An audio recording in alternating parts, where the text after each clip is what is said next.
I'm Jeff Gordon, and you're watching Racing America.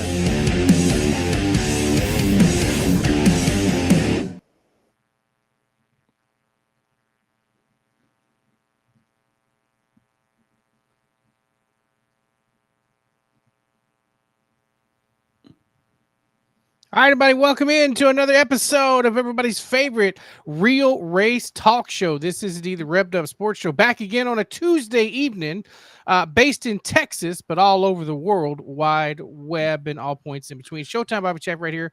Iceman Rodney Rodriguez, that is the man there on your left with the clean-shaven face and the Def Leppard hat. Did that coincide? Did you see too many gray hairs when you put on the Def Leppard hat this morning? Is that what happened? No, you know, this really was, I posted, I guess yesterday that it was a matter of me trying to trim all that facial stuff up on Sunday night or Saturday night, I guess it was, because the wife had gone to Def Leppard in Oklahoma. Her and one of her best friends, they went on a concert trip, and I got the hardware back, but I was trimming up the beard.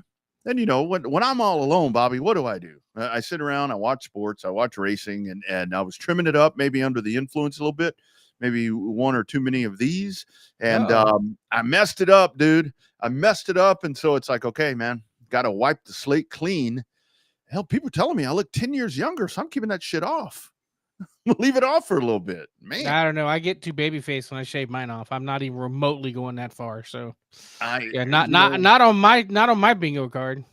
I just, for me, I'm just so used to having the little goatee stash thing going because I've done it for so long. And to me, it's, I don't know. This is weird. I mean, this is really weird. I actually shaved again last night, and that's where I'm like, okay, I'm going to let it start growing back in a little bit. And then I started going, and I'm like, let me go ahead and whack it off.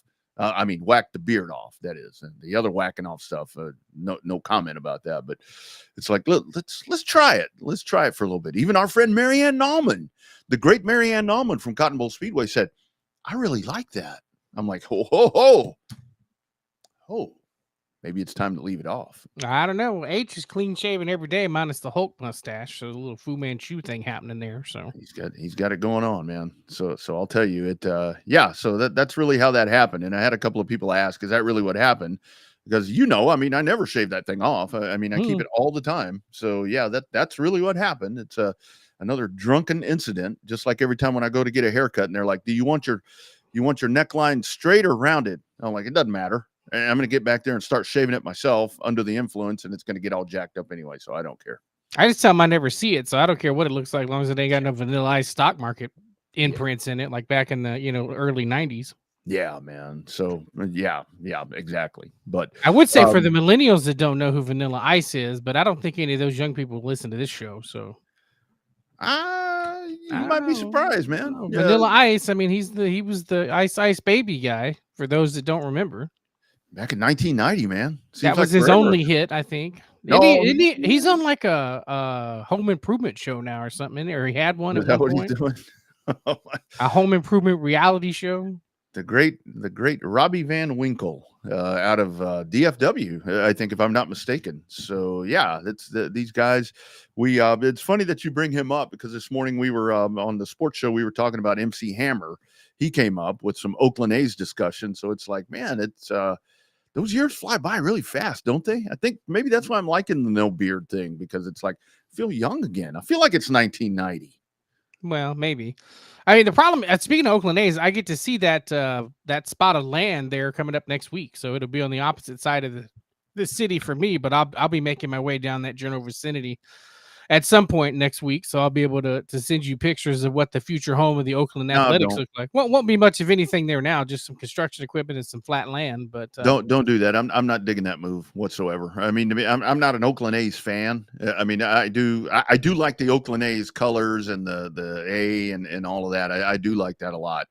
But it's like, to me, the Oakland A's belong in Oakland. If they're going to move, I hope that they like wipe everything off of the map when it comes to the logo, to everything. Just start over. Let them be the Las Vegas Aces or something else. Not the Athletics. To me, that's one of those things to where, I don't know. It's so weird now, and we see it in racing all the time too. Like when racetracks just disappear, and It's a weird time, man. But I don't know why that one tugs at me so much. I don't know what it is. I think it's I just like the colors. I think that's what it is about Oakland for me. That green. I like that green. Stuff when they moved to Allegiant across the interstate there from the Strip. So Yeah. we'll see. It'll be interesting. Everybody, for once, everybody realizes Vegas is more than like it's an actual sports town, and it's a way to get visitors in there. I mean, there's always visiting fans at the Golden Knights games. Just Yeah. the fact that it's a great place. It's an easy place to get to, and there's lots of places to stay. So I mean, that's why those places are sold out. So Yeah. I'll be having fun in Sin City next week. So I will be on the show. There's no guarantee, A, how sober I'll be, and B, how long I'll be on. I'm really hoping that, because I know last year we did a deal where we went to Circa for a few days for football preview stuff, and they put us up and did a bunch of stuff up with Texas Sports Unfiltered, and I'm thinking that may be in the mix again.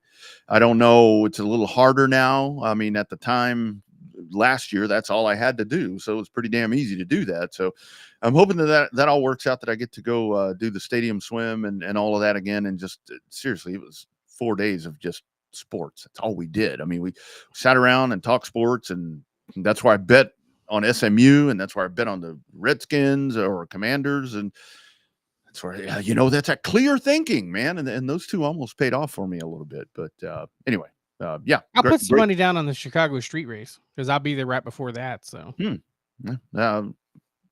SGV. I mean, of course, that's going to be the clear-cut favorite. Oh, he'll be low odds to win, but it could be some easy money. Yeah. Our show is always presented by the great folks at Audiovisual Consultations, your home speedway system. Tom McKay here in Round Rock can set that up for you. And of course, On Demand Shirts, the official apparel provider of the Revved Up Sports Show, of Bobby, of me, of lots of race teams around the state of Texas and these parts. So be sure and check those great folks out. And they do lots of really great work when it comes to racetracks in our area. And they're continuing to expand. Speaking of on-demand shirts, I don't know. This one kind of caught me by surprise that I saw right before we fired the show up. But, you've got the Modifieds of Mayhem that are doing the double coming up this weekend at Five Flags. Of course, Tim was on right before us there with In the Groove. And this is like fresh off the press that I saw. They've got the Pensacola and then the Mobile. I saw for added to that. Here's a sneaky one. The great Joe Armandia doing the double in the modified. Oh, Joe been getting a little racy there in Houston. I think he's won in Houston. It did, the car count's been, a little lower, but that's when, when Joe starts doing that stuff. I mean, Joe Armandia, he's in the Busch Series. He's a multiple time track champion in Houston and San Antonio and Kyle. When Joe starts going on the road in that pavement modified, that means Joe's getting that bug. Getting that bug back, yeah. Bug. And he'll have probably a fresh batch of on-demand shirts too. He's one of the official on-demand shirts drivers, so he'll probably have a good stuff. I mean, then you got the legacy cars going too. That's going to be a hell of a lot of fun, also. Yeah, and actually looking at that right now, I think Joe, the last car to have entered that is entry number 20. So that's, for the Modified of Mayhem. And of course, everything hinges on what happens on Friday night, because that'll be the first part of that. And it's so funny now that we understand it a little bit more. You remember back in the old days when it was like, oh, they had a double, in Pensacola and then in Mobile. Back when you never traveled those circles, it's like, oh my God, that's a lot of mileage. It's a lot of mileage to get to either one of them. Mm-hmm. But man, I'm really glad that those tracks are collaborating like that, because when you start getting those together, that's only going to produce really good racing. And I think for the Modifieds of Mayhem, especially at Mobile, I mean, no offense to Five Flags, especially at Mobile, man, you get 20 of those son of a guns out there. Holy smoke, they're going to be hauling the mail. Oh yeah, that'll be a good show there at Mobile, as long as they survive some of the carnage that Five Flags is going to throw at them. Yeah, on Friday night. But it's a racy joint, man. It'll come up and bite you too. That wall, like we said, that wall does not move at all, and you get a little racy down there in turn one, you're going to bang some wheels and bend some bumpers. Yeah, and what you're going to get with both of those racetracks is they're going to be chewing up tires. So that'll definitely be something to be checking out. Enough about modifieds. Let's talk about what we love. Street stocks, super stocks. I sat in the street stock yesterday, my dad's old street stock. We got that car moving around, and it's like, holy smoke, I'm ready to race.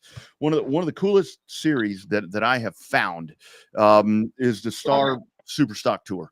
And these guys, this is a bona fide street stock touring series that races on pavement. This is in the Southeast. You know who these folks are. Welcoming in the great tandem right here that is Aaron Goodman and Boo Carlisle. Welcoming to the Revved Up Sports Show. We're deep in the heart of Texas. I think these folks are in Georgia. How we doing, guys? Hey, buddy. How y'all fellas doing this evening? We are actually over by Virginia Beach. Ooh. I moved up from North Georgia to over by Langley Speedway. So we're about 9 hours from where I was at in Georgia now. Absolutely. So Boo, kind of, before we dive into just everything that's happening with the series, and the main reason I wanted to reach out to you guys is because I saw the posts from last weekend, and that's not just a Star Super Stock issue. That's just kind of across the board, but we'll get to that. First of all, talk about how this series was born and kind of the logistics of the race cars and the general rules of what this is. Yeah, man, it was really just born by me and Aaron actually met on the Cars tour, and you know we got to talking. She was working with Chase Burrow, and I was working for the Cars tour itself, doing the YouTube stuff, and you know we always thought it'd be a great idea for the street stock, super stock world to get something, you know, with the credibility of like a Cars tour or something, or put on events and, you know, make them feel special, and the connections that both of us had just through all the years of racing and all that type of stuff. So, you know, that's where the Star Superstock Tour was born at. I mean, you know, confetti blast in Victory Lane and big checks and, you know, just truly making them feel special. And both of us are so great at social media, especially Aaron, you know, to make graphics of practice and upcoming and race flyers and updates throughout the day and Victory Lane pictures. And so, I mean, like, I'll put us up against anybody, late model, street stocks, you know, mini stocks, anything in the world on our social media presence. She does a phenomenal job at that. You know, so that's really where it come from. As far as, you know, rules go, you can't go nowhere in any corner of the country and have the same rules for a super stock, street stock type car. The South's got their own way of doing stuff. The Northeast truly has their own way of doing stuff. The West Coast is like the wild, wild West. You know, so the rule books are kind of way, way different. You know, down here in the South, we, depending on how far you get to Florida, they run on 8-inch wheels. But in the Georgia, South Carolina, North Carolina, Virginia, Tennessee area, we run on 10-inch scuffs. Makes it a whole lot easier, you know, affordable on the pocketbook. You can get 5 tires for majority of the time at our races is $200 for 5 tires. Damn. And, you know, and you're racing for $1,000 to win. So, and I get it, man. Top heavy purses, yada yada yada, but ain't none of us making money at the racetrack. You know, that ain't the reason we go. So, you know, but when you race with us, you ain't gonna lose a whole heap of money either. Yeah, Boo, you're not too far from some of my relatives there in North Georgia. My grandparents lived outside of Elberton. They're outside of Lake Russell and Lake Hartwell, so you weren't too terribly far from them down in Jefferson when you used to live in North Georgia. So no, that ain't too far at all. No, all about where Jefferson's at. Made a few late night trips to the Peach State Speedway down there myself. So yeah, that's it was Gresham. Like I said, I don't know, you know, what's happening down there, but I have heard that Copart was ordered to move all of their vehicles off there, and Copart has Gresham up for sale. Well, that could be good news. Yeah, I mean, it's still standing. Like it, you know, hell, the asphalt would be perfect now after, you know, when it was paved in 09 and 10, hell, it was too fast to race on. It was just qualifying laps for 125 laps or 30 laps or what, you know, whatever you was racing. But damn, now that thing would be almost perfect. So what Rodney was alluding to on the social media post, and I liked what you put, although I didn't like the way you had to word it nowadays, where you said you're interested in fixing the series because you understand, you're self-aware to know that you need more than the certain number of cars that you guys got. But the thing that got me is that you had to put in there, let's remember to keep this civil and productive. To me, it's like one of our things on the show is that racing is so detrimental to itself sometimes. And it's like you shoot yourself in the foot because, you know, one guy gets on there and mentions that, 5 years ago, my car was, 2/10 faster or whatever. And now that car's sitting on jack stands in the garage, but he's got the biggest opinion out of everybody on social media about a series and a track that he's not racing at. So what's your take on some of that? I'm gonna let Director of Operations Erin Goodman get that because she gets fired up real quick. Smart man right there. Smart man right there. Yeah. So first, hey guys, it's good to be here with you.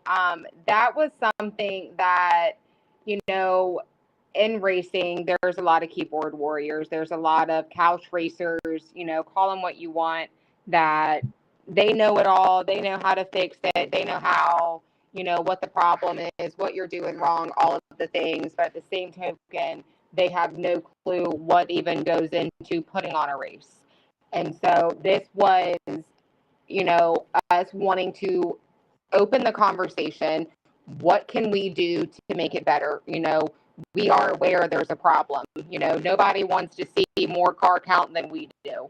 At the end of the day, it is a business side of it, and we're well aware when we don't have car count, when it hurts. And so I wanted that conversation to be productive, and I wanted to be proactive in it where, we weren't going to tolerate or entertain those couch racers or keyboard warriors that, had a car 10 years ago or 5 years ago, and, this is the way that it was done back then. And okay, well, it's 2025. Like, that doesn't work anymore. We've evolved since then. We've grown since then.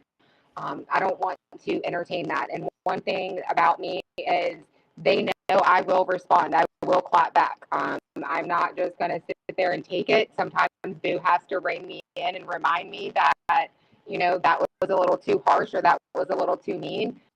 For an example, we had a guy, try to call us out that we weren't, the reason we lost his car is because we weren't responding to his messages. And I went as far as posting a screenshot of his messages, and he wanted us to tell him what gear to run at certain tracks.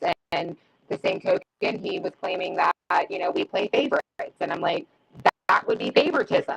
If we sit here and tell you what you're running, help you with your setup, that's a lose-lose for us. You go out there and you suck, it's our fault because we told you that gear. You go out there and put a whooping on them, well, we helped you because we told you what gear. We helped you with your, so, our hands are tied. Like, that's not our place as the promoters and the owners and what we're trying to do. We lose that integrity by engaging in those conversations. And so, again, it was truly a conversation that we wanted to open up, to be productive, and to get to the root of the problem. And we got amazing feedback from that. I am very thankful for the racers that took time to, post in the comments and give their feedback and give their ideas.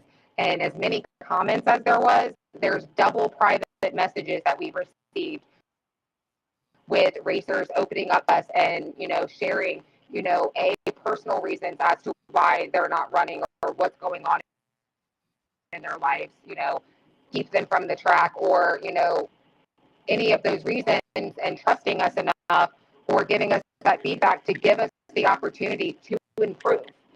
And, with that, Boo and I had a conversation last night. We sat down, we took that feedback, and we're like, right now, what are we going to do with it? How are we going to put this into action to make it better, to show them that not only are we willing to have this conversation and hear you, but we're going to put it to work and we're going to do something with it. Yeah, absolutely. And Erin, kind of to that point, to the keyboard warriors, I mean, my thought with that is, a lot of times when they start getting crazy online, you've got customers, you got fans that want to come out, you've got sponsors that may want to be a part of a series. They see all of that shit, and that's nothing that's going to do anything good for you guys. Not at all.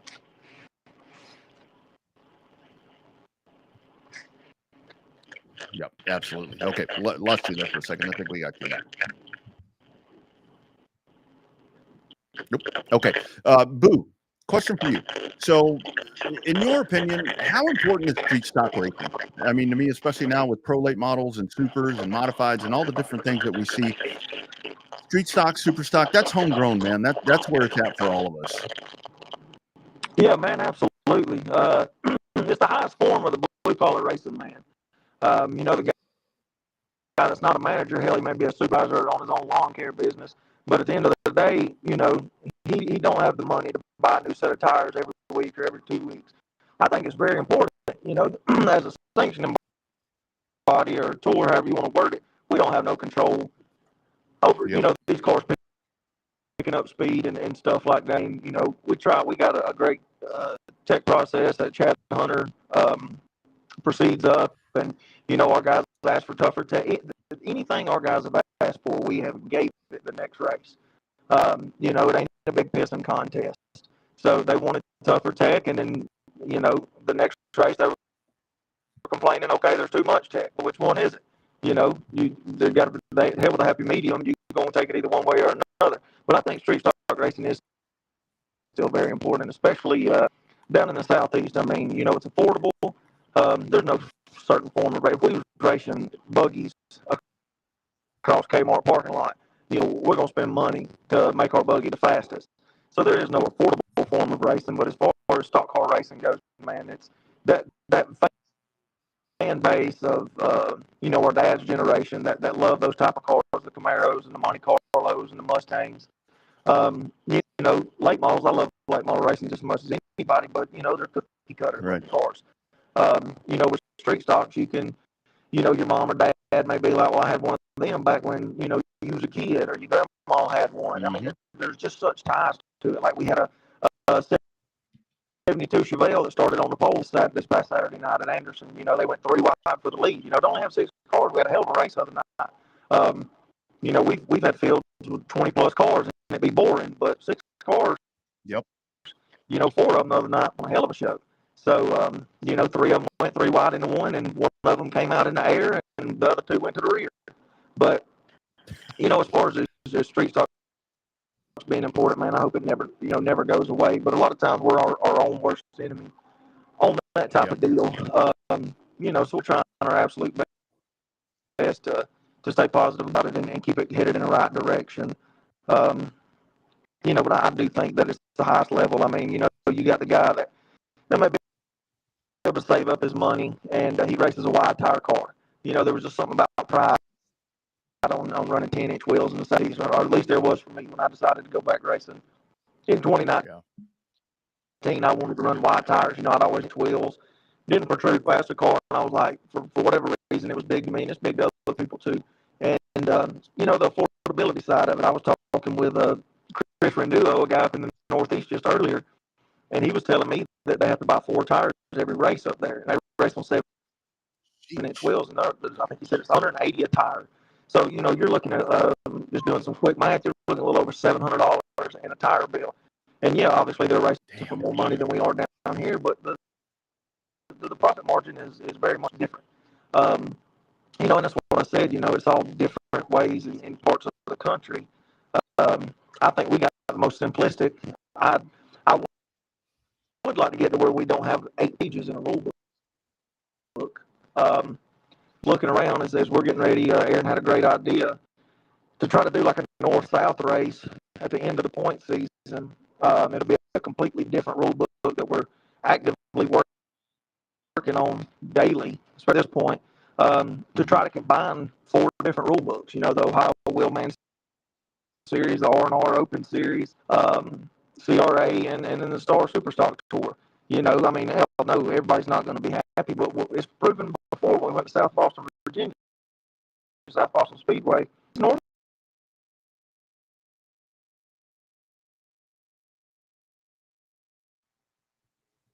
Oh, I think we might have lost Boo right there. There he is. A non-points race at Florence Motor Speedway, the clash with Mason-Dixon. Absolutely. So, Boo, if you still got us, I know the connection's a little rough. So hopefully you still got us. Talk about the struggle, if you will, of just the day-to-day, right? We mentioned it a little bit with some of the keyboard warriors and couch racers and stuff like that, but is it hard to convince the guys and gals that race with you that, look, I'm a racer, I understand it, but sometimes you just got to go row the boat in the same direction and get along? I think we lost him, Bobby. Yeah, I think we did. Yeah, he was kind of fading on us right there. Let's try it one more time. Think we got him back. Boo, you got us, back. my man. I got you back. Yeah, there we go. Yeah. Oh now. boy, that's better right there. Yeah, Yeah, there we go. All right. Now. All right, Boo. So I don't know what you called. I'll recap it and make it a little shorter than I did. So talk about that daily struggle. We talked about fighting the keyboard warriors and the couch racers and stuff like that. That's one thing. But when you got the guys that are coming to the racetrack, we talk about the camaraderie a lot on this show, where the guys will let you borrow a part and piece if you need it, if something breaks. How hard is that as the promoter of the series to get everybody to row in the same direction on the boat? I mean, is it super hard, or is it one of the lucky ones where, like, everybody just does it because they all love racing and want to race each other? Which part is it for you over there in the Southeast? For the most part, everybody will help each other. Like we got a good group of girls and guys. And when I say girls, Brittany Cockram, she's part of the Simpson Select 5 program that Aaron put together with Simpson Race Products. We got 5 drivers that have committed to the full season, and they get discounted tires, discounted entry fee, free Simpson merchandise. I mean, Simpson, JD Bowser really takes care of us. But yeah, we got good guys and girls over here that they'll help each other out. And I mean, obviously, if they run into each other, they may be pissed off at each other one week. But if somebody needs a sway bar bolt, anybody can, for the most part, walk up to anybody. And especially the front running guys will, go head and shoulders above to help the back markers. And it hadn't always been like that, when I was coming up racing. There was a time in the sport, especially back in Georgia, where I felt like they would rather you fall out of the race so they didn't have to worry about racing with you than to help you. But once we started getting to the Carolinas racing and the Virginians, it was kind of like stepping back in time to where, people would give you advice and people would help you. And, hey, anything you need, let me know. So, but yeah, we're lucky on that front that, everybody pulls the boat in the same direction to help, other racers. So, don't get me wrong. We got our complainers, that, I mean, me and Aaron have talked about it before. We could pass $100 bills out at the back gate as they left, and somebody would complain that it wasn't in 20s. Yeah. Or complain it's wrinkled. We've had that discussion on here before too. Yeah. Absolutely. No, that's a great partnership right there. You got my lady JD. That's the dirty girl, as we used to call her on Dirty Air, JD Boucher right there. So I do want to ask you kind of off of that right there, because I think so much of street stock and super stock racing, when it comes to this stuff that we grew up doing, to this type of and I applaud you guys for keeping it alive. I mean, because we need it. That's really what it's all about. You can be pissed off at each other all the time, and you want to beat the shit out of each other after a race, but it really is the people say camaraderie all the time. They throw that word around a lot, but I think when it comes to steel-bodied asphalt stock car racing that we grew up doing and that we love so much, Boo, that's what it's all about. It doesn't survive without that familyhood that keeps it going. Oh, 100%. And that's we've talked about it before. We both still love the Cars Tour very much, but when you go from the front stretch to the back stretch, everybody on the front stretch has got a black hat, black shirt, black pants, black shoes.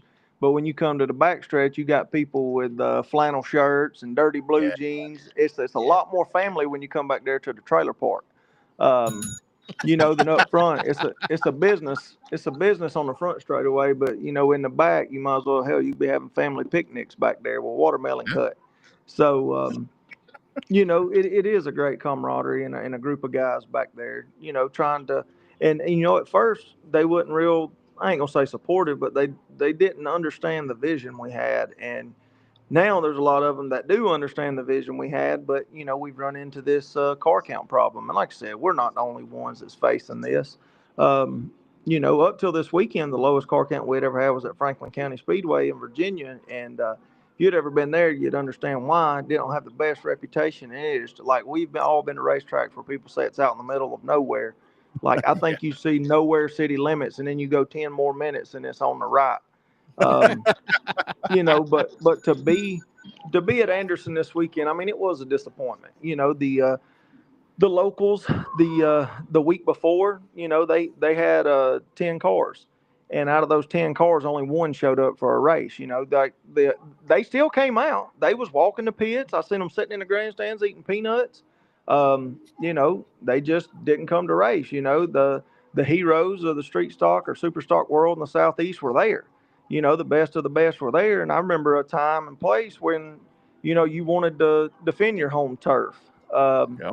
But, you know, they kind of let them sneak in the back door tonight and have fun at their place, and they didn't want to defend it. So I'm not sure if it was, you know, they were like, well, we'll get our ass kicked and we're not going to go, or, you know, they didn't want to get embarrassed. I'm not sure what it was. Some cited that tire cost was more than what they paid for. And to that, I'll say, well, the purse paid more. Like, you know, it paid significantly more than a weekly show. But, you know, at the end of the day, me and Aaron talk all the time about it. All we can do is throw the party. We can't control who shows up and drinks and has a good time. There it is. That's right. Well, I got one last question in here coming for Aaron. And I want to know the balance, because back in the day, I used to have to do the announcing and the PR and stuff for a traveling limited modified dirt series on asphalt. So, Aaron, how do you find time to balance all that out between listening to everybody complain, helping the guys that need the help, and then finding a way to get your social media stuff up and running at the same time? How do you make that magic pot work? Well, and I'll actually make that a little more fun for you. I also race direct. So Wow. it is race day is pretty busy for me. I am all over the place, and usually if you see me on race day, my phone is in my hand and I am multitasking. I am known for having a little bit of an RBF. And so half the time it's nothing personal. I am just in my head, I'm already 5 steps ahead working on something else. And I multitask a lot, and I, you know, try to get it done. A lot of my social media stuff, like my graphics and all of that, I have pre-designed, pre-done. They're ready. All I have to do is fill in, you know, practice times or who's on the pole, add pictures, stuff like that, to where, you know, I'm just updating and getting it out there. But, you know, it's a lot of planning, it's a lot of coordination, and it's just something that I take serious. It means a lot to me. I'm passionate about it, and you know, it's important for me to be involved. It's important for me to make sure these guys and girls are getting that spotlight. That, you know, I know how hard it is to lock in a sponsor, and so I want to make sure that they're getting that spotlight, and you know, they're getting that attention that they deserve. They put on a hell of a race and they show up for us. So I want to make sure that we show up for them. And I'm tired when race day is over. And when that checkered flag drops and victory lane is cleared out, the one thing that I don't get involved in is tech. I steer clear, and, you know, typically if there's issues, they'll bring me over and, you know, they'll ask my opinion, and sometimes I give it, and sometimes I tell our tech director and Booth, like, that's y'all. I'm done. Yeah. I called the race. I've done my part. You know, y'all figure that out. But like I said, it's a lot, but it's important, so I get it done. I love that. Powerful lady right there. StarSuperstockTour.com is the website. So you can jump in there. You can find the race schedule, everything that's going on there, guys. Also drop the socials. And any other thoughts? I mean, folks that you want to reach out to. I mean, this thing pushes out to so many people, man. We want this to work because, like I told you guys, Bobby and I are old school short track racers. So this is the stuff that is really genuine and real to us. Absolutely. I mean, the biggest thing is, I mean, we got a hell of a points battle going between Jeff Melton and Cody DeMarbles right now. 3 points separate them with just 3 races left. Our next one being we're rolling into Dillon Motor Speedway to work with Ron Barfield in the Mass Series on July 12th. and looking to rebound, like he struggled with car count as well. Just for an example, we looked around, we put a race on at Hickory Motor Speedway, our championship race last year at the famous historic Hickory Motor Speedway. It's kind of one to put you feather in your hat. Aaron gets to race direct at all these beautiful, famous southeastern racetracks that we hear stories about from 60 years ago. But just up the street from Hickory Motor Speedway is Tri-County Motor Speedway, a beautiful 4/10 mile facility that the Higgins family owns. And 7 days before our race there, they had 17 cars, 17 street stocks. And the next Saturday, 7 days later, we had 16 at Hickory. Problem was, not one single car from 20 minutes up the road made the trip over to Hickory. So they're right there. That tells me right there in that area, there's 33 cars. Yep. So that was just like doing quick math the other night. The amount of people that I counted in the pits and the stands, the race car drivers that had super stock, street stock type cars at Anderson, South Carolina, if they all would have showed up, we'd have had 14 cars take the green. Yep. And that was the people that I seen at the race. That ain't including the father-son duo that left their car sitting on jack stands and went fishing.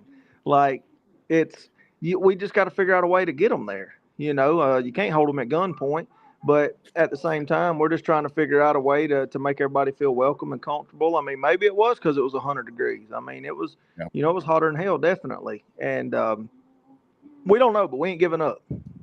That's right. That's right. I can definitely tell that. And you guys are doing a real service because, like I said, man, this is what it's all about right here with these down home series. And congratulations on the success. I think this is just a minor bump in the road. I think with you two, with the attitude that y'all have, and y'all are going to fucking get this done. That's the only way that I can say it. So yeah, absolutely. Before we go, let me put a plug in. If there's any Texas racers or West Coast racers.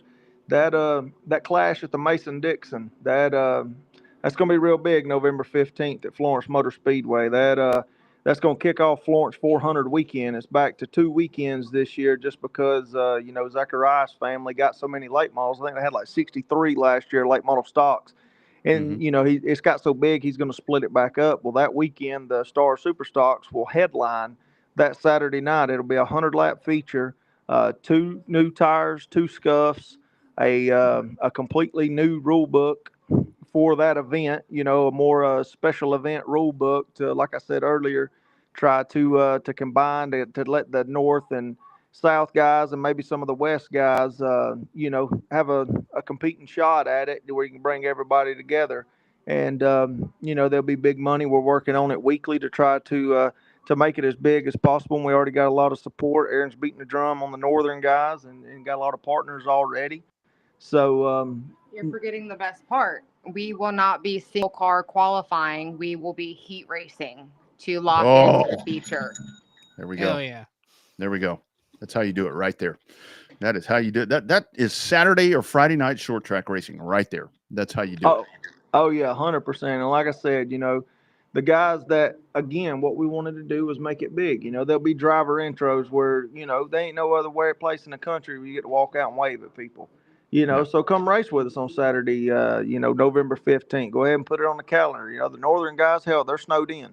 So, so come on down to Florence, South Carolina. Ain't but an hour from Myrtle Beach. So Friday you can practice and then go get you some seafood down the road there, and then be back Saturday to race your butt off, and then you can have an adult beverage after and laugh and joke about all the damn fun you had. There it is. That's what I'm talking about. That's what I'm talking about. All right, guys, you got my contact information. Reach out to us. Let us help you. We are happy to do this all the time. StarSuperstockTour.com. Looking forward to the rest of the season and all the great things to come, guys. Thanks for taking the time and jumping on with us, Miss Erin and Mr. Boo. Thank you very much, sir. Y'all have a great night. Thank you. Yeah, y'all take care. Here we go, man. Super stock racing. Street stock racing. It's tugging at your heartstrings. Oh, dude! Not only with the yellow super machine over there, but you got that orange sizzling 7 parked somewhere that's itching to go. put away somewhere, I'll tell you. Man, great conversation right there. We can kind of dig back into that, and those folks right there, they are just going at it, and it was a rough weekend for them. But like they said, they produced one hell of a race, even with 6 cars, Bobby. And we talk about that all the time, to where sometimes you don't need 30 cars to put a hell of a race on. Speaking of a hell of a race, you had one this past weekend at Owasso, and you saw it right here on Racing America, as you had him going toe-to-toe right there. Cody Swanson all over the backside of this guy, but he could not make the move. Super excited right here to have this man on. Welcome to the Revved Up Sports Show. It is our man, Bobby Santos III. How we doing, sir? Great. Thanks for having me on the show, guys. Absolutely, man. So kind of walk us through that one this past weekend. That was we'll kind of dig in about sprint cars on pavement. To me, that's one of those things that really gets my juices going, as well as street stock racing and so forth. But kind of talk about that race. That was one hell of a drive for you. Yeah, we had a great night.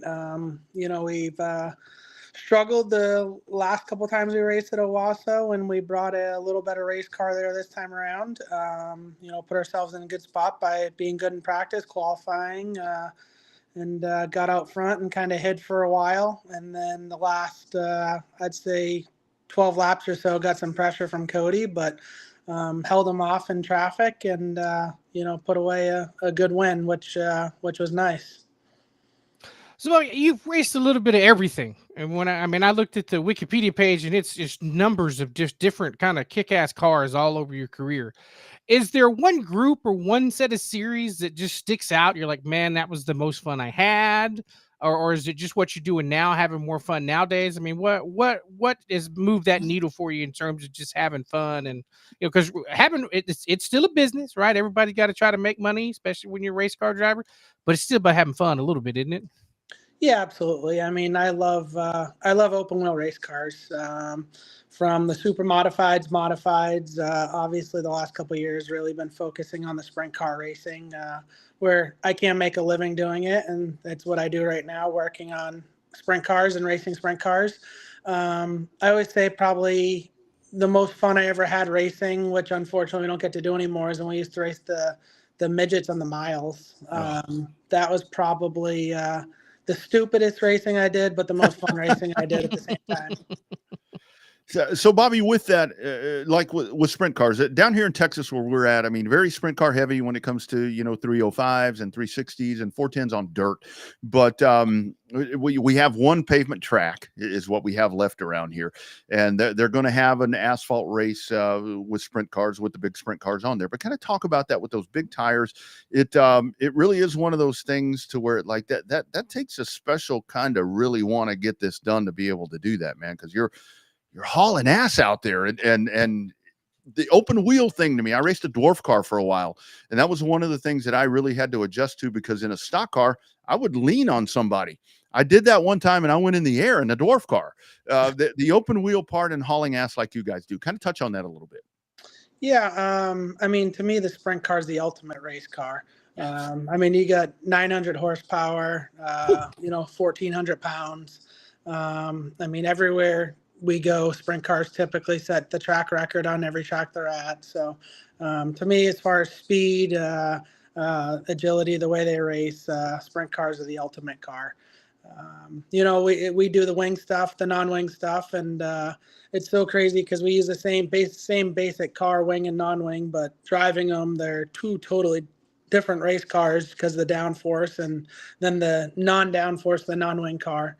But two different disciplines, but really enjoy racing both of them and the competitive side of each of them. That stole my thunder slightly, but I'll add another question to that in terms of like the different variety of the sprint cars. What we've noticed is that, at least in our world, is that it's like Rodney said, 305, 360 kind of heavy. Your average fan can't tell the difference in our mind, right? They're just like, oh, that's the car with the wing, or that's those cars with those big tires if they happen to run them without the wings, right? So from your perspective as a competitor that runs those style of cars, do you notice a different reaction when it's a 410 versus a 360 or something like that? Or is it just the fans are the same way? Like, oh, hey, we just know that you got a really fast ass car. Yeah, fans definitely don't notice the 360 versus 410 stuff that we do. Like the Silver Crown Racing, that's actually with a 360 engine, and which seem odd to people because Silver Crown cars are bigger than sprint cars and they have a smaller engine. But I'd say as far as fans go, they really seem to like the wing racing for whatever reason. I think it's the speed. Obviously the big wing where you can see the numbers and the guys' numbers. Something about wing racing the fans seem to really enjoy and want to come out for. Bobby, is there, you talked about racing on the mile racetracks. Is there, when you're on the mile, and again, like I said about with the no fenders and everything, just the speed and the horsepower that you guys are carrying, is there ever a time out there when you're on a mile where you can actually relax just for even a split second, just with everything that's going on? I mean, I can't imagine the mental capacity that it takes to be doing that stuff on one of them, like New Hampshire or one of those big ass racetracks like that. Yeah, there's definitely not much relaxed time in an open wheel car on really any track. I mean, we race 500 laps around Anderson in a quarter mile to we were just at Gateway not long ago in a mile and a quarter racing the Silver Crown cars. And I mean, you're working on the straightaways. I mean, and then the short tracks, you're constantly in the corner. So there's definitely no relax in a open wheel sprint car where, I've raced the modifieds on, say, the miles or the bigger tracks, and you feel like you can relax a little bit on the straightaway with those things. But sprint car racing, there's definitely not much relaxing. Absolutely. That sounds crazy to me. How do you survive, which I guess would be more in air quotes for those that are be listening as the podcast goes. I mean, how do you survive, 500 laps there at Anderson, right? It's like probably taking a bottle rocket inside a goldfish bowl kind of with those little cars, right? Yeah, I mean, that is a grueling race. I mean, there's so many aspects to that race, from the pit stops to to the longevity to last for 500 laps around that place. But that race has really changed. I know when I first ran it to the way it is now, it's really turned into 500 laps of sprint car racing. There's really not much saving your tires anymore or conserving your equipment. I mean, it's 500 laps, run as hard as you can run. I mean, it's just something you got to be prepared for and train for, and it's definitely not easy, that's for sure. Elbows up and white knuckle, everything else you can think of on cliches like that. So kind of pulling up that picture right there, let's talk about, I know a lot of folks, familiar with you. Let's talk about the family heritage right here of the Santos family. This goes way back, and it's a long line of family tree and so forth, and you carrying that right now. Kind of talk about your career and dig it all back for folks that may not be familiar with you guys. Yeah, I'm lucky that obviously I got into racing from a young age. But my grandfather was a modified racer in New England. They called him the Frito Bandito, was his nickname. But he raced modifieds on the East Coast, out New York, Connecticut, obviously. Won a grandfather clock at Martinsville. So obviously it started with my grandfather, and then for me, my dad really carried it on. My dad raced a little bit himself, but he basically gave up his racing for myself and my sister, and got me and my sister Erica into quarter midget racing when we were young, and we did that for a lot of years. Really enjoyed that. Made a lot of friends that we still have today from quarter midget racing, and then actually at 13, my dad got me in a super modified at Star Speedway for the first time, and that's kind of where it started, and kind of got the interest in the open wheel stuff, which eventually led to what I'm doing now. But being from Massachusetts and growing up in New England, of course, modifieds was going to be a part of what I do, and was lucky enough to win a modified championship with Bob Garbarino and the Mystic Missile in 2010, and got to drive for a lot of different car owners through the years, drive for a lot of different types of cars, and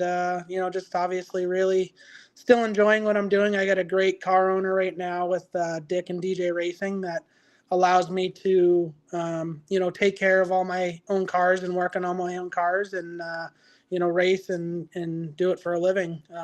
So just enjoying that right now as long as I can with my family and, see how much longer we can do it for.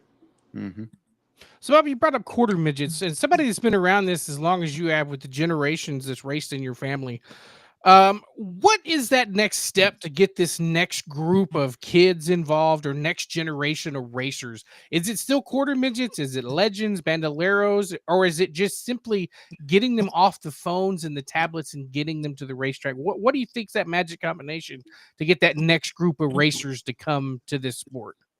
Yeah, I mean, you said it right there. You definitely got to get kids out and interested in it one way or another, no matter what form of racing it is. I mean, for me, quarter midgets was great. We felt like, you're driving a car with suspension. So, you got the feel of, Yeah. four shocks and springs and all that. And you learned the mechanics of them are similar to a big car as far as, the adjustments and stuff like that. So to me, quarter midgets is great. Obviously, you look at, talent came, from all different forms of racing. So I don't know that it necessarily matters what you get started in or do, but, young kids just getting involved in, karts, quarter midgets, micros, any form of motorsport to me is great. To get kids introduced to it and, want to be around it. And, you'll see, to me, my biggest advice for kids is understand your race car and help work on it. And, I'm so lucky that I didn't have a choice growing up. My dad made me do it. And that is the reason why I have the job that I have now, is because I know how to work on my own cars, start to finish, and do everything. Because just driving, I probably wouldn't be able to make a living, but the fact that I take care of all my own stuff and make a living on that side of it. So I'd tell any young kid to, to understand your race car, know how to work on your race car. And not everyone can be Kyle Larson and just get in and drive and be great. So a lot of people need to learn how to work on their stuff too. Yeah, lots of that. We need a lot of that. That's a big problem. So I have to ask you, like you guys in New England with the modifieds and so forth, with the big tires and everything, down here in the South and Southeast, we've got some really fast modifieds, but they're racing around on skinny 8-inch tires. Have you ever had the chance to drive an asphalt modified on a little skinny tire like that, to where it's like you just can't get the horsepower to the ground because there's not enough tire to get you around the racetrack? I have run an IMCA style modified at New Smyrna years ago, and I think it was like an 800 horsepower style modified with 8-inch tires. So I've not done a lot of that, but I have done that. I mean, definitely done obviously some big tire stuff on a lot of it. The NASCAR modifieds are, I think, 14-inch tires. The sprint car stuff is 18-inch right rear tire. Even a midget with the weight to horsepower of a midget is probably unmatched to anything. You got 400 horsepower on a 10-inch tire. So done a little bit of everything with different tires, which to me, throttle management, tire management, type racing is what I personally enjoy. I enjoy, over horsepowered, under downforced race cars. That to me is fun. And, I kind of miss a little bit of I feel like the tires don't fall off like they used to. Yeah. And I wish the tires were the way they were 20 years ago when I first started doing this, where you got punished for not taking care of your equipment and stuff. I think in today's racing, that's definitely somewhere where we went the wrong direction. But we all got to adapt to what we have now, and that's kind of the tires are the way they are today. Yes, sir. So, Bobby, in your mind, obviously the money has been the biggest change in terms of how much this stuff costs. What's been the biggest change in the last 20 years? Has it been, other than cost, has it been the technology that's come into the sport? Is it the change in the driver attitude? Is it the change in just the way that social media has come to affect it, or is it a little bit of everything? Yeah, a little bit of everything. But I guess a couple of those things you mentioned, I absolutely hate. The technology, I absolutely hate. Social media, I absolutely hate. I don't do any of that. My wife does it all for me. Yeah, she So responded that fast. I'm like, all right, I yeah. love it. So I'm not on top of any of that. I mean, I hate social media and everything that comes with it, and I understand the importance of it. And it's probably hurt my racing career that I'm not better at it, but I'm kind of I'm stubborn at this point that it just doesn't interest me. So I let her do what she wants to do, and beyond that, I really don't care. And then the technology, the other thing, I personally, again, would love to see more old school style racing with less computers, less cameras, less of all that crap in our sport. I think that stuff just ruined it. But at the same time, you got to understand that it evolves and changes, and if you don't try to keep up with it, you get left behind. Yeah, yeah. So That's right. it's such a tough battle, but though, and obviously, like been back to what you originally said, money drives a lot of that stuff that's changed racing. But again, we got to keep up with it and evolve in the changes that are happening. Yeah. Last one for me, Bobby. I mean, I think your career, just everything like you talked about. I mean, all the years that you've done, I mean, the way that you came into the sport, I mean, it's one of those things we joke around to where it's like myself, it was unavoidable that I was going to be in racing. I was going to have to be in racing whether I wanted to or not in some form or fashion. And I've been in several different ways of it. But like for you, having gone different places and raced different series and all of this, and the career continues to go. But right now you're in a place where you're doing what you really love in a spot that you really are happy. That's probably the best racing career you can have, and to where you hit those peaks and boom, here you are to where it's just oozing out of your veins all the time, where you're so happy doing what you're doing. Yeah, no, I'm super lucky. I mean, I had aspirations to race in NASCAR and IndyCar and those type of things. And I mean, don't get me wrong, I still feel that I'm more than capable of doing either one of those things. But at the same time, I'm a realist, and I understand at my age and where I'm at in racing that that I'm going to be a short track racer. And I feel that I'm one of the lucky ones that can be a short track racer and make a living doing it and enjoy it. My family comes all the time. The races with me, my parents are at almost every race they can be at. My wife and my kids are at all the races. So I'm extremely lucky that I get to do what I do and enjoy the racing that I get to enjoy. And as far as I'm concerned, it's some of the best racing in the world, most competitive racing in the world. And I'll continue to do it, like I said, as long as I can. Absolutely.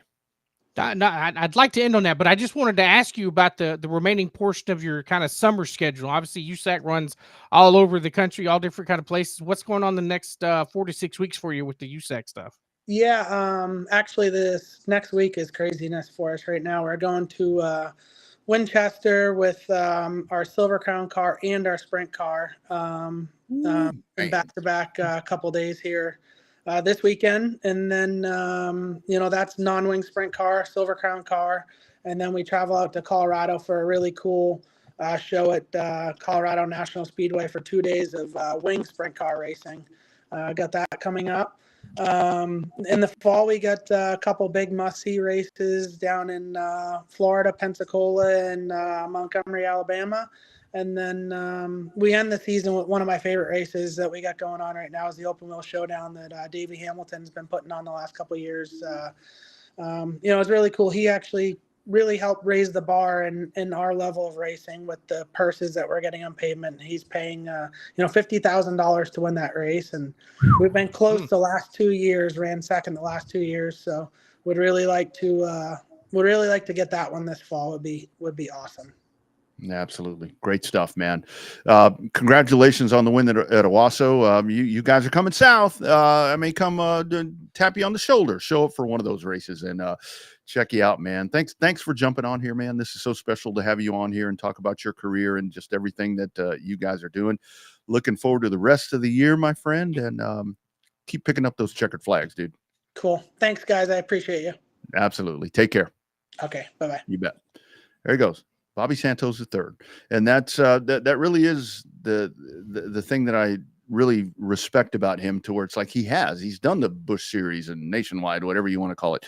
And you listen to him talking about, and that's kind of the theme of our show tonight, is that's what we like to talk about is short track racing. Obviously, you're talking about a grassroots short track series that, is just fighting and spending their own money to do things. And then you got Bobby Santos that is out there racing on these 500 laps. Holy shit. That's crazy, man. That is crazy. Not even, I can imagine those cars. I mean, I watched them on TV in Winchester with those USAC and the sprint cars and Silver Crown cars. I mean, the testicular fortitude it takes to go all out at Winchester is crazy in a super late model, much less in a USAC Silver Crown car and a sprint car. That to me is just unreal. I wouldn't even begin to get down pit road with one of those, much less run wide ass open going into turns 1 and turns 3 there at Winchester. Yeah, and I know the thing about it is, like when he was talking about on the mile racetracks, and that was kind of a stupid question asking about relaxation, because you can't. But it's like, I mean, just think about that. I mean, they don't let up. I mean, that is sheer horsepower, and it's a special kind of person to do that, and Bobby's been doing it for so. I think Bobby New England is what I saw that I didn't want to ask him about that. I mean, a lot of times people get those nicknames and they don't like that, but maybe I should have asked. But man, it's just a great story what he does, and also that's another track to where you see what goes on out there, and that is just sheer. And luckily we get that at Texas. He mentioned Pensacola.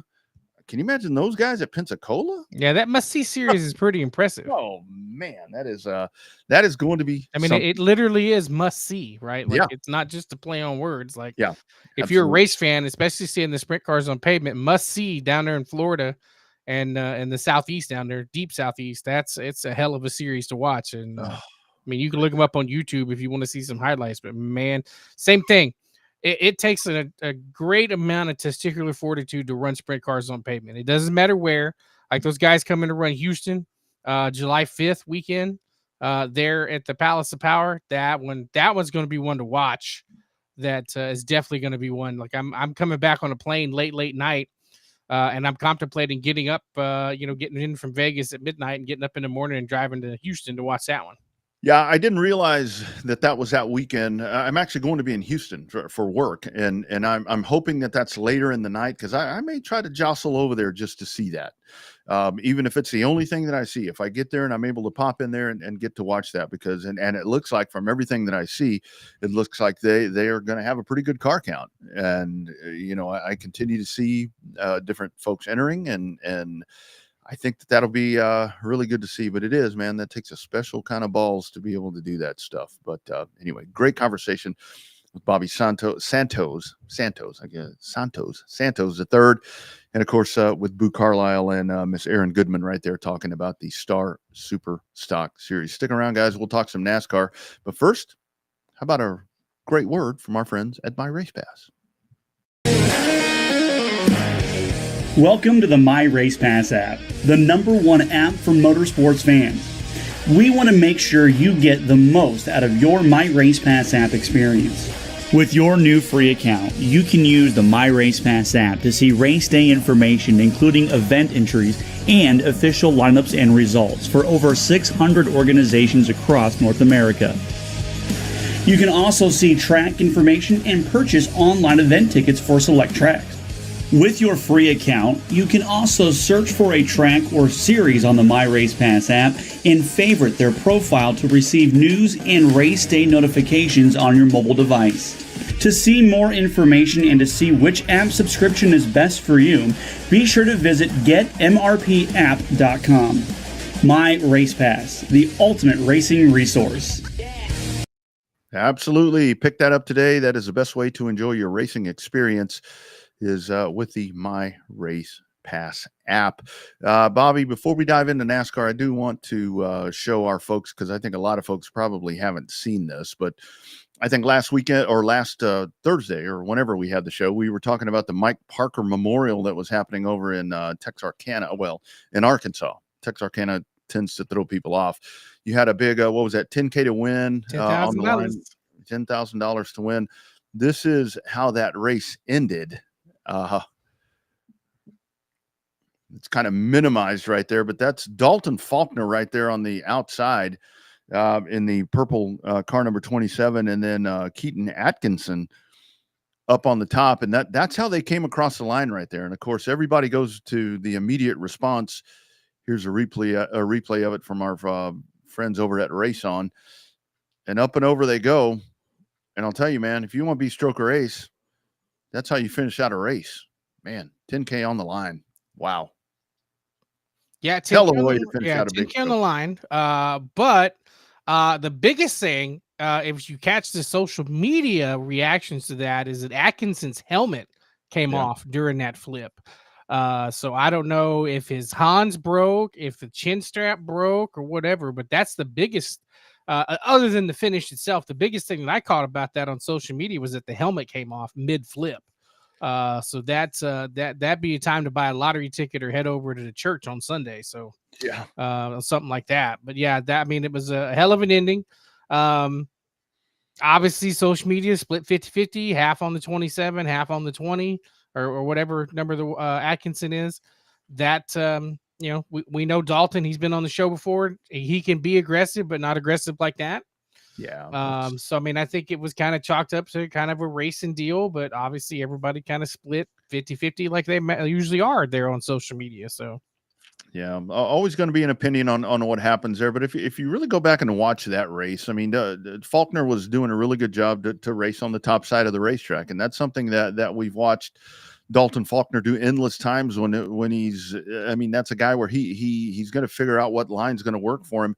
That racetrack had matured itself to where Dalton's car was working really well on the top side, and I really looked at that just in a kind of a couple of different ways, to where Atkinson he had one chance. He had one chance to try to go up on the top side. He had a lot of momentum if you go back and watch that again, working up there. But that's where Dalton's car was really working well. So he was actually going to gravitate to the top. And you had to where it's like, so-and-so's a dirty driver. And it's not that. It's not that. I mean, that's not what that was. That was just hard racing, and that's a big payday. Like we talk about. Mark Underwood comes home third, Neil Kemp, Lee Patton rounding out the top five there at Texarkana. But that's how you finish. That's how you finish a race out. If you're going to go for it, if you're gonna tighten that, like when what's his name, America's crew chief says, tighten up them belts, blah, blah, blah, tighten up them belts and come off a turn 4 and just give it everything you have. And that's exactly what Keaton Atkinson did right there. If you're not going to win, make sure they know you finished second. Yeah, absolutely. And that is the scary part about it, to where the helmet does actually come off, and that's where I watched the Earnhardt documentary, and the different things that have been said about how all of that happened, and that's where you really have to take that safety into priority. But then it goes back to the violence of the hit. If you go back and look at that, I mean that's a concrete retaining wall there at Tim's track. And they got lucky that didn't end up hitting the flag stand and doing worse damage. Oh, dude, that's the first thing when I first saw that on Sunday morning. When I saw that car go up in the air, I'm like, is that going to hit the catch fence? Is that thing going to go up into the bird cage? I mean, because I've seen that before. I remember as a kid, traumatized when the damn flag man gets knocked off of the flag stand at Speedorama. I'm like, wait a minute, this is supposed to be fun, So, yeah, very lucky. But Dalton Faulkner with yet another win there at in a big factory stock race. Imagine that. Another big win for Faulkner.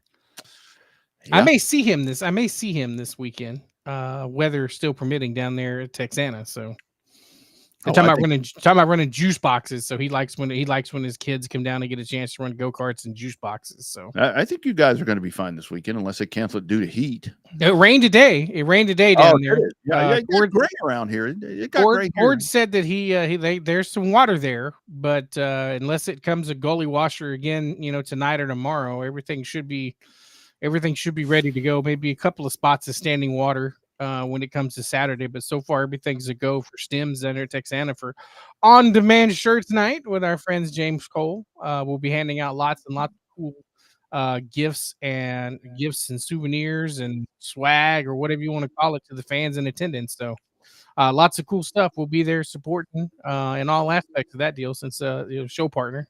They might have some revved up stuff to give away that night. Maybe. I am actually off this weekend or Saturday, so shit, I might have to take the little drive down there and check all that out. I think that'd be fun.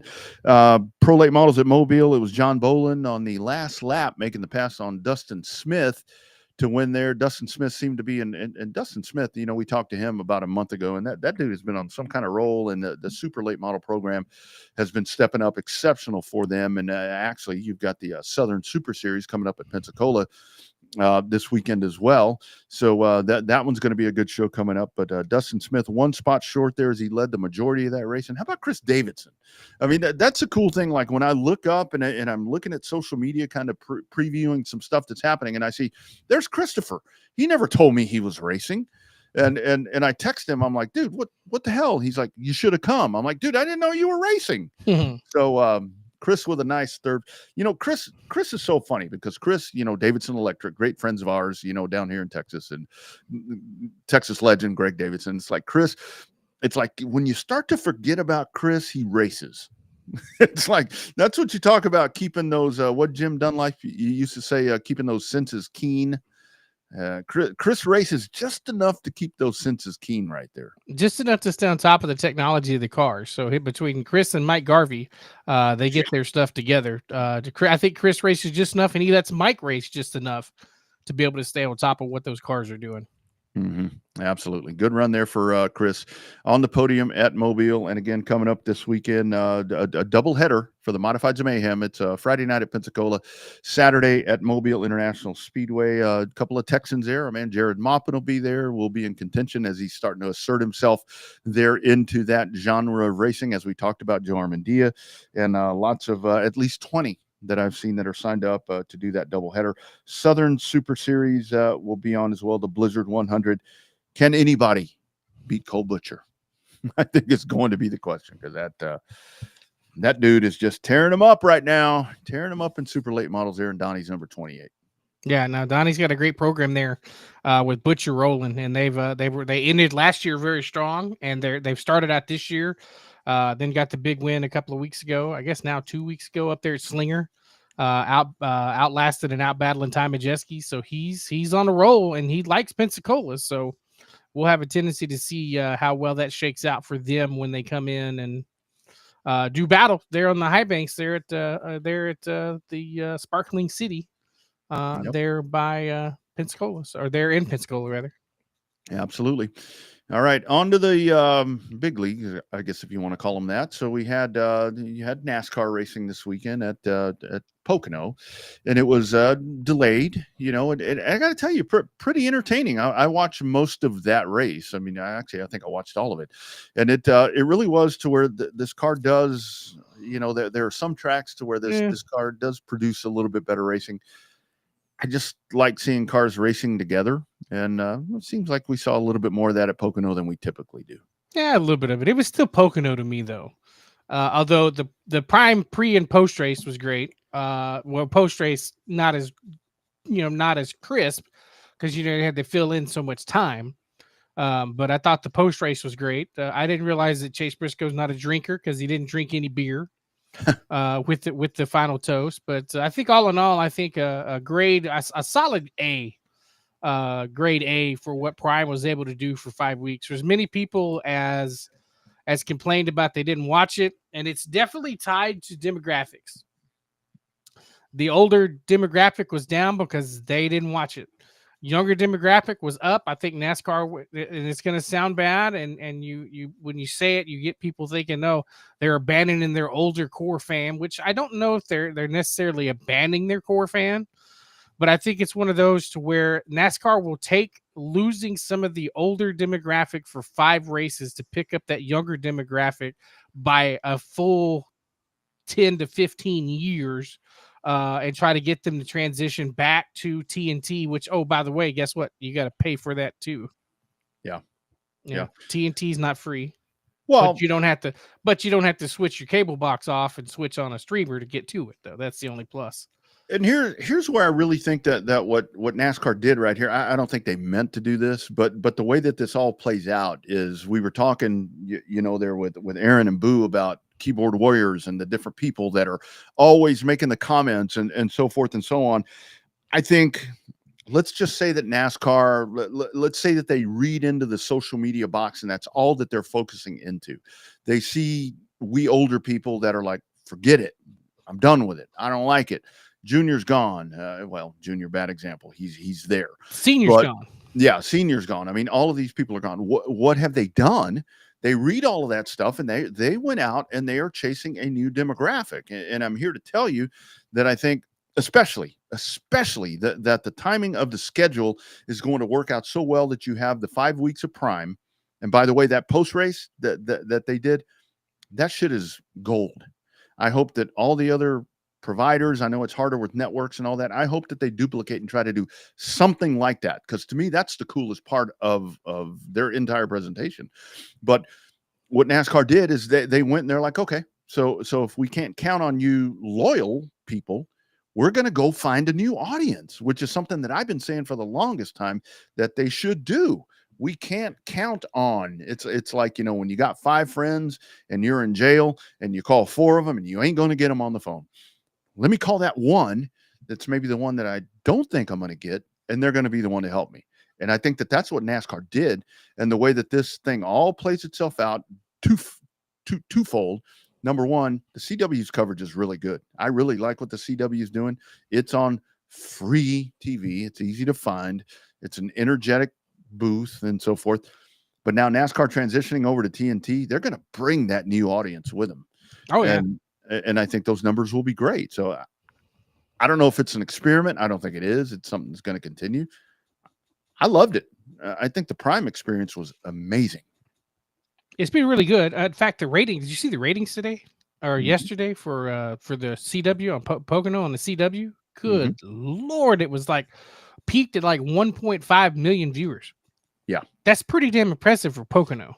It is. Of course, that race was actually pretty good too. But yeah, well, you had the storyline there, and that was the whole thing to where this whole thing is built with, and that's where I joked around about, because obviously with Xfinity in Mexico, that race was rigged, is the way that all worked out. I'm like, I said it before the race ever started. I said, if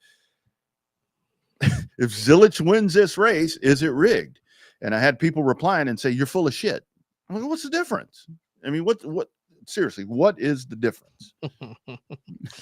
Yeah, you grabbed your big spoon for that one. Yeah, I know. But I mean, I think it was great. I mean, I think that they survived. They went through tech and everything was just fine.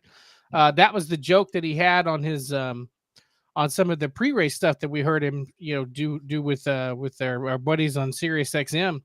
It was like, look, he says, my first goal is to get through tech and not get thrown out. Yeah. He said, because that's the number one goal, is to try to get it in the show or get it at the track so that you don't get, you as a crew chief don't end up getting ejected. And that would not be fun if you're the guest crew chief for a week, the fill-in crew chief for a week, and then something happens at the track and you get booted. So you got to bring in somebody else. But all in all, I think it was a decent race for the Xfinity Series. I thought it was a lot of fun. The excitement was there. The racing was there. I think Chase Elliott, a couple little miscues here and there, cost him that win in that 17 car. But all in all, I think that the Xfinity Series delivered again. I thought it delivered a little bit better than the Cup Series did. When you sit there, and it blows my mind every time. And I don't know if it's a TV thing, not to piss on the TNT or the Prime coverage, but every network does it. They talk about fuel mileage when the crew chief says, it's on me, I effed it up, you're going to run out of gas, and then they don't run out of gas and then have enough gas to do a burnout so they blow the tires out. Yeah. Always blows my mind. It's like, you get the tense, is he going to run out? Is he going to run out? And he wins and then does the burnout and doesn't run out of gas. Every once in a while you'll see it. But now it's like they got enough gas to do the burnout so they blow out the tires, and it's like, well, that anticlimactic now. Yeah, well, that's where you got to get them burnouts done and move that weight around and all that shit to make sure that you get through that aforementioned tech that goes on right there. But yeah, I think it was a great run for Prime. I think that is something that moving forward is going to be a great look, man. That they do the NFL. I mean, it was for the folks that were thinking that Prime was going to do this and fall on their face like Netflix did with what was that Netflix tried when it crashed? I don't remember what that was. The Tyson fight. Oh, the Tyson fight, yeah, where you thought that was going to happen. I mean that isn't. I mean, because they're proven and they're ready to go. But I think that I really hope that I haven't watched TNT this week. I mean, there's not really anything on TNT now that. What's over basketball's over, hockey's over. I mean, that's the stuff that I would watch on there. Now that all that shit's done, I don't know what kind of promoting is going on for folks to realize that for the new fans to know that that's going to be a Saturday night race. They were talking about it on Prime. Oh, good. Yeah, they were talking about it in post race. They were like, because they talked about that in-season tournament. What's your take on this 5-race in-season tournament? I think it's closer to a playoff system because you're going head-to-head versus 1 and 37. I don't completely understand what's going on. I mean, I haven't really dug into it. I don't know how that thing works. You can play. They do an in-season tournament just like we do with our fantasy league. They actually have a thing. You can actually do the 32 driver fantasy board just like you do for March Madness. You can do it on NASCAR.com and try to pick your winner. So is that the in-season tournament? Is that just for fans, or does a driver benefit from that? Yeah, at all? if you win the in-season tournament, you get $1 million. Oh shit! Damn, I didn't know that part. Yeah, bad on me for not knowing. It's the number 1 seed. Ty Dillon is the 32nd seed. They go head-to-head at Echo Park Speedway in Atlanta. Oh, that's right. That's right. On Saturday night. I mean, I'll be busy. I'll be down at Texana, but that should be that night race at Atlanta on that new mile-and-a-half configuration is just badass. Oh yeah, that's going to be great. So I take back what I said. I'm not going to Edna. I'll be watching that. Sure as hell, it's going to rain, and they'll run it on Sunday afternoon. So rain is in the forecast. Oh, great! Of course. So they're talking to James Small when I was out running errands today on Sirius XM. There's a potential rain issue on Saturday night. So. That's tough this time of year there with Atlanta. It's like Texas. I mean, you never know what you're going to get on any given day, like we were talking earlier about gray clouds and so forth. And speaking of James Small, I mean, for Chase Briscoe, I think that's one where a lot of people where it was like, why is he not producing? But I've kind of felt this coming. I mean, as fast as they've been on Saturdays, to where you figured at some point the monkey was going to get off his back to where they were going to break through and win. And the whole thing about it is, and it's the way that everything is spun with media and so forth, to where it's like, Briscoe being in the 19 car, that's a proven car. Yeah, this, that, and the other. Well, Martin Truex did a lot of good things in that car, but the last couple of years, he wasn't knocking it out of the fucking park in that car. No, he wasn't knocking them out like the other two. And Chase Briscoe's feeling the heat. I mean, because you got Denny Hamlin with 3 wins, you got Christopher Bell with 3 wins, and he doesn't have any as a new kid on the block. I still say you put James Small and SVG together as a crew chief and a driver, gold. Yeah, because they could speak that foreign language that only them two know. They could talk about meters and kilometers instead of feet and car lengths and. Give me when they could speak that same language. But yeah, I mean, Small's not going to leave Joe Gibbs and SVG is not leaving Trackhouse. So it's a pipe dream, but I still think the two of them together. As far as Atlanta weather goes, Friday night, 66% chance of rain. And Saturday night is a 42% chance of rain in the evening. Yikes. That's not good. That is not good. And the shitty part is, I mean, that's one thing that Atlanta's had problems, where it's like, with crowds and so forth. I mean, people are going to look at that and that's going to keep people away. But kind of to your point right there about the in-season tournament, I think the way the next few races lay out, unless I'm wrong, which I probably am, but I think you've got some, what do you have? 2 road courses in there. You got Chicago and Sonoma back to back. There you go. So that's definitely going to shake some of that up. And I think at the same time, it's going to, maybe get you a couple of different people into the playoffs. I was going to say Chase into the playoffs right there, to where, I mean, you would think that SVG would be the betting favorite for both of those. but you never know. I mean, you got to get to the end. So yeah, I think that'll be real cool to watch. I'm looking forward to that kind of added storyline. And again, that's something I have seen some of the negative stuff about. Well, now here's NASCAR doing another happy horse shit show right here with this in season thing. You know what? The NBA does it. I mean, baseball does different things. Everybody does it. Yeah, you have to do it. And I think the transition over, with TNT, but I like the Saturday night race, and I hope that they get to race that, because I think they're going to have a lot of momentum coming over from Prime, because that was a really, really cool presentation. Yeah, I'm trying to see if I can get the TNT races will air on TNT Sports, the Bleacher Report Sports app, and Max. Oh, that's plenty. And then new change, the qualifying and stuff will no longer be on Prime. The second half practice and qualifying events will be simulcast on Max and True TV, or HBO Max, whatever it's called now. Oh, True TV also? Man, True TV. Well, they're supposed to be turning True TV into a sports network. No more crime shows. Oh. Yeah. No more Impractical Jokers. Oh my God. Thank goodness. Oh my Lord. I remember my kids would watch that shit at nauseum. I'm like, all right, turn it off. I've seen this. Of course, they've watched me watch show after show. You were talking a while ago about getting thrown out. What the hell's going on in NHRA? Sean Langdon gets Everybody thrown getting out. tossed, isn't they? Right. I mean, you sent me the thing the other week about our girl Erica, our lady Erica Enders. I mean, and so forth. But missing bell housing bolts. Yeah. How do you miss that? It's just, I mean, no publicity is good publicity kind of thing. I guess, but it's like, man, that's NHRA there with their releases these days. I'm like, damn, I think I might need to hone in a little bit more and kind of tune into drag racing, because it's like it's that whole Bill France thing, to where it's like, you leave the track on Sunday, I want you to know who won. And we're starting to see it now in drag racing, to where it's like on whatever today is, Tuesday, it's like, boom, here comes a statement where, yes, that disqualification was legit. And man, kind of weird. Here's your 5 races on TNT. They get Atlanta, Chicago Street Race, Sonoma, Dover, and Indy. Ooh, Indy. Yeah. There you go. That's definitely a nice variation of racetrack that you're going to be getting right there. You get, I mean, I know you get 2 road courses, and I've seen some of the, but they're polar opposite road courses, though. Not just across country wise, but polar opposites. Yeah, absolutely. I mean, enjoy that Chicago race, because that's the last year of that Chicago race.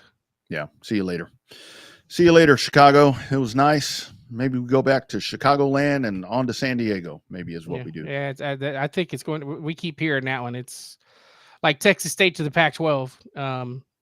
It's moving to see. We keep seeing San Diego is up on the list. So yeah, and you think about that with Atlanta. I mean, with the hybrid super speedway, and then with Dover. I mean, Dover's just. I mean, that's the monster mile. I mean, it really is. And then Indy. That I think Indy. I'm always look forward to anything going on at Indianapolis, but I think this year, I think Indy's going to be pretty special. I think just that everything that we saw with the 500, I think some of that does carry over, and NASCAR actually being on the oval again. I think it's really going to catch its stride. I mean, we watched TMS kind of come alive again, so I think Indy's the next one that we're really going. The Indy race last year was good because they returned to the oval for the first time in 3 years. So I think that it's found its place back on the crown jewel list. I think, with it being back to the Brickyard 400. You got your 5 crown. What we ever determined? We had that poll on here one time. Was it 4 or 5 crown jewels? Because you had the Daytona 500, the Coca-Cola 600, the Brickyard 400, and the Southern 500. Yeah. And then the next question was, did you count one of the races at Talladega or Bristol as a crown jewel? Yeah, that's a really good one that we had to dig into next week and kind of break some of that down, because a lot of people do throw the Talladega thing in there, and to me, I'm not. I put Bristol before Talladega. I think I would too. I mean, I really think I would too. Obviously, with Bristol, baby. Yeah. Well, with the 500 and I think a lot of people, because there's still a lot of people, I think, that don't, the people that don't watch anymore, the old school people that don't think that stock cars belong at Indianapolis, to where it's like, I mean, come on. Yeah. How do you not race there? And I think it's one of those things. What I've always enjoyed about Indianapolis with the stock cars is not so much just it being at Indianapolis and the love that I have for that place. Those cars look so uncomfortable there. It's like, when you're in a setting somewhere and you just feel really just like shit. That's what I don't care if it's a Gen 7 car or whatever it is. They just don't look comfortable there. And that's what makes that special. It makes it fun. Yeah, It makes it fun to watch. But I mean, it's kind of like, watching cup cars in Indy is like watching, it's like playing pickleball at a full-size tennis court kind of thing, Yeah. Or playing full-size tennis at a pickleball court, I think would be the better. Yeah. Because the track is so small and those cars are so wide. Mm-hmm. Or small width-wise, obviously it's 2.5 miles around, but you know what I mean. Yeah, and I heard a little bit of the argument after the last IndyCar oval race, because it comes up all the time, because the argument about IndyCars being back on more ovals, and when they're on ovals, I think it should be TMS and some of those cookie cutters, whatever you want to call them. I saw something on Twitter to where the argument back about, well, race them on Daytona. Like, are you kidding? No, they couldn't. The kart cars couldn't go at TMS without passing out. You can't run them damn cars at Daytona. It's like you purposely want people to die. Put them on the Roval. I think an IndyCar race at the Roval will be a damn entertaining show. Man, imagine you get a little bit of both. Those Indy cars up on the banking, man. That would be so cool. That would be so cool. I think it'd be neat as hell to have them come through like that, and that could be your test. You don't run them to the full length. If you run anything, an IndyCar at anything, you're going to run the road course at Daytona. You're not going to run the full speed. But I would run an IndyCar race. I would run an IndyCar race at the Roval instantaneously. I think that'd be a hell of a show. And I still get, because the Michigan talk comes up a lot about racing them at Michigan, but that's a fast racetrack, man. We just saw it firsthand. They won't go back to Pocono. They won't go. No, you absolutely can't. That's why they won't go back to Pocono. I think they need to go back to Richmond, because the Iowa IndyCar races are pretty entertaining. I like the IndyCar races at Richmond. They were pretty fun. Yeah. And I do think that Texas is a place now, with the way that racetrack is growing into itself, with that surface. It's kind of doing what it's finally starting to do. We can say with stock cars to where it's like, it's not multiple groove. Well, that's a big old 3,800 pound stock car, 3,600 pound, whatever it is. Indy cars are different. Mm-hmm. They're gonna get some grip. And I really, really, really wish that I know now with the month of May with the Indy road course, and you have that race before the 500, before all of that starts, it's logistical. It only makes sense that they're there and they run that. But can you imagine if they ran Texas 2 weeks ahead of Indianapolis? I think that, God, that'd be so cool. Or vice versa, run Texas the week after. Yeah, absolutely. Instead of running Detroit. Yeah, no doubt about it. But I guess we'll wish. Problem is, nobody wants to watch Indy anymore, because Alex Palou keeps stinking up the show and winning every damn thing. Did it again, man. I thought that when I saw that he lose 2 races, I'm like, oh shit, they got him now. Nope. Like I watched a good chunk of the IndyCar race and then stopped to do. I was watching it because of the rain delay there in Pocono, and then boom, came back, and I was like, damn, he won again. Jeez. I know. Yeah, and still not a bona fide media superstar when it comes to IndyCar. That's a thing. With the way that dude wins, you would imagine a guy on the NASCAR circuit doing that, or Formula One. Well, they have it, Max Verstappen, but somebody doing that in NASCAR, it would be, like Kyle Larson. It would be, crazy. So I'm curious to see with Palou, to continue that, or does he explore other things, or does he just keep doing what he's doing? He's really good at what he does, man, and he does stink up that series quite often, and that's not a bad problem to have when you're doing that. Yeah, it's good for him. It's bad for the series. Yeah, absolutely, and it's at a time where they need a lot of, like we're talking about, new eyeballs, and that's what I really liked about that Sunday night show that they had on the oval. That was a lot of people that may have just been flipping through channels. Amazing TV numbers for that show. Yeah, really, really. And it's not a surprise that IndyCar is running primetime Sunday night. That's what they do with NASCAR. Mm-hmm. And the numbers are good there, so why not run the IndyCar stuff? So yeah, absolutely. Absolutely. But I think those Indy cars on ovals and night races like that, come on back to Texas. Got a great racetrack for you over in Fort Worth. Great program. Aaron Goodman, Boo Carlisle jumping in from the Star Superstock Tour. Great conversation. Everything's going to be podcast at RevvedUpSportsShow.com. Every major podcast provider, Spotify, iTunes, iHeartRadio. I mean, it's everywhere. All you have to do is search Revved Up Sports Show.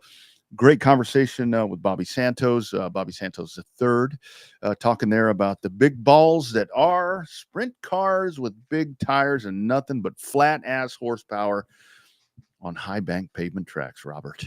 And something I've noticed too, by the way, if you like to visualize the show, you can catch all the archives on YouTube, because apparently Facebook has decided to delete our live videos after 30 days on the Facebook page.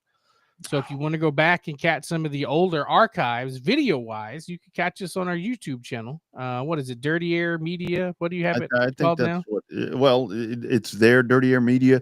And, of course, on Racing America, it's there also. They've got everything all nice and contained right there. So, yeah, jump in and check that and share it and like them and help us with that YouTube page. That's one that we really need to get some grip on, I think. So, anyway, and of course, definitely could have the traffic there. But, yeah, that's where you can find all the old archives. For all the video stuff. Now, your old archives with the NASCAR Hall of Famers and stuff that are new to the show, you can catch those on some of the podcast providers. Yeah, that's all there. And working to get more of those folks. On. We'll get you some of those really detailed. I mean, those are the fireside chat conversations we used to have. Just sitting there talking for about 30 minutes to an hour sometimes with some of these guys and ladies, and just talking about some of the cool stuff that they've done. And we will have more of that coming up for you as we dig deeper into the season. Big weekend. So you're back on the road. You are working this weekend. So Texana should be a lot of fun. Yeah. Have our buddy KR coming in with the STEM series, him and James Cole on demand shirt night. Be a lot of fun working with those guys. I always have a great time working with them, and and then Monday off to an airplane to Sin City. So yeah, there it is. Check us out on the socials. Be sure and give us a follow, give us a like, give us a share, and we will continue to do this for you guys each and every Tuesday night, 7:00 Central, 8:00 Eastern. We are in Texas. Thank you all for being a part of this. And that's a cool thing about it. Now we got all four corners covered, people checking in and being a part of the program. He's Showtime Bobby Chaffee. He's in the southern part of Texas. I'm in the northern part of Texas, I guess, as it would be. And we'll do it again next Tuesday night. Thank you all for being a part of #Real Race Talk. Have a great week. Always be weather aware. Actually did an interview today, men. It is National Cancer Survivors Month. And one of the things that we were talking about this morning was go get yourself checked out. Make sure everything's okay. I can say that now because I've actually done that. Finally. So go do that. Take care of yourselves. Your family needs you. They need you really bad. So be sure and do that, guys. Don't be a dickhead. Go out there and get yourself checked out. All right, Bobby. Next Tuesday, we'll do it again, friends. Thank you for being a part of the program. #Real Race Talk, the Revved Up Sports Show.